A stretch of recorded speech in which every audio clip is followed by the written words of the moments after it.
मैं हूँ वेद वशिष्ठ। आप देख रहे हैं सहयोग समाचार। भगवान से प्रार्थना है कि आप सकुशल होंगे।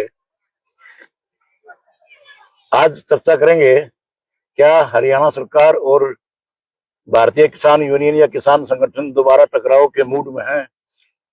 क्या सरकार चाहती है कि किसानों को लामबंद करवा के दोबारा टकराव का मूड बना ले? ऐसी स्थिति देखने को मिल रही है। जींद में लगातार आंदोलन चल रहे हैं और जींद की दृष्टि उठाए गए आंदोलन हरियाणा में कहीं भी आ सकते हैं। यहाँ चर्चा करेंगे, सरकार द्वारा मंडियों में गेहूं की फसल ले जाने के लिए किसान के सिस्टम में जो कुछ नियम हरियाणा कृषि विपणन बोर्ड ने बनाए हैं, उनको लेकर देश का किसान पहले ही बदहाल स्थिति में है और पिछले दिनों जो बारिश हुई उससे थोड़ा सा और तनाव में आ गया। और पहले भी किसान पिटते रहे हैं और देश की पेट भरने वाला किसान 2-2 साल तक बॉर्डरों पर बैठता है और काले कानूनों का विरोध करता है। यहाँ पर सरकार ने ऐसा किया है कि मंडी में गेहूं ले जाने के लिए रजिस्टर्ड वाहन हो, उसकी आगे नंबर प्लेट पर उस वाहन का नंबर अंकित हो और जिसकी फसल मेरा ब्यौरा, मेरा पोर्टल फसल जो है उस पर जो रजिस्टर्ड है, मेरी फसल मेरा ब्यौरा जो पोर्टल है उस पर जो रजिस्टर्ड है, वही व्यक्ति उस परिवार की फैमिली आईडी से कोई वह 3 चयनित व्यक्ति का रजिस्ट्रेशन होगा, अंगूठे का स्कैनिंग होगा, फिर वो फसल मंडी में एंट्री करेगी। इसके अलावा और भी 2-3 नियम हैं जो लागू किए गए हैं। हमें लगता है कि गेहूं कटाई के समय किसान या तो कंबाइन को देखता है या फिर दराती लेकर खेतों में जुटता है। कहाँ फैमिली आईडी और कहाँ रजिस्ट्रेशन और कहाँ सिस्टम को लेकर वो इस काम में आएगा। सीधा नियम रूल फसल मंडी में चली जाए।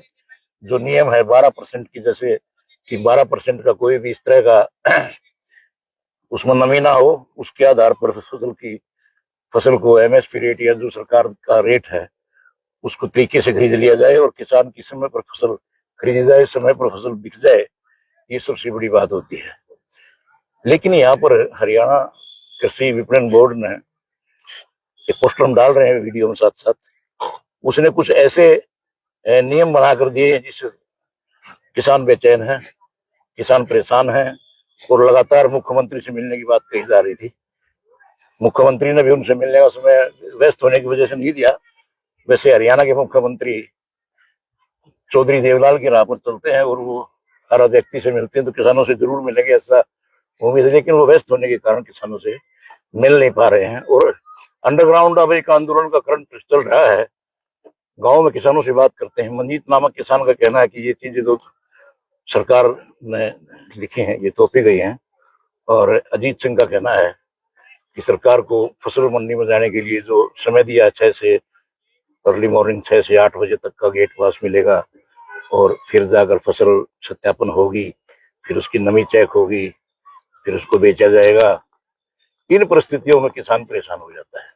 तो किसान के लिए थोड़ा सा सरकार को चाहिए कि थोड़ी सी छूट दे, थोड़ा सा सिस्टम को ढीला करें।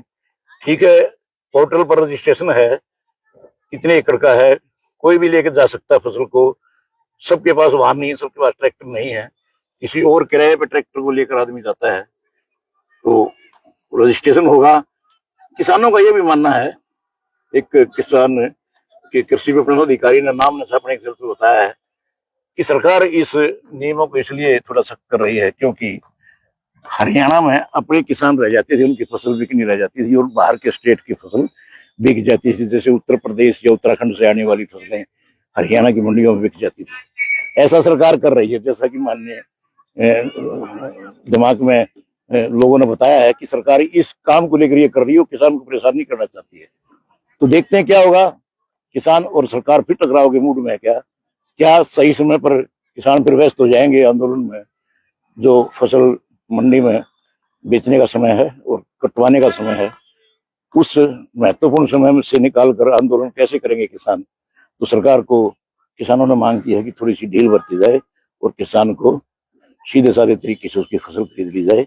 आपका क्या कहना है, आप क्या कहेंगे? हमारे चैनल को सब्सक्राइब कीजिए, कमेंट कीजिए। मैं वेद वशिष्ठ सहयोग समाचार के लिए किसाना से रवि राजेश के साथ। नमस्कार साथियों, अगले अंक में फिर आपसे मुलाकात करेंगे।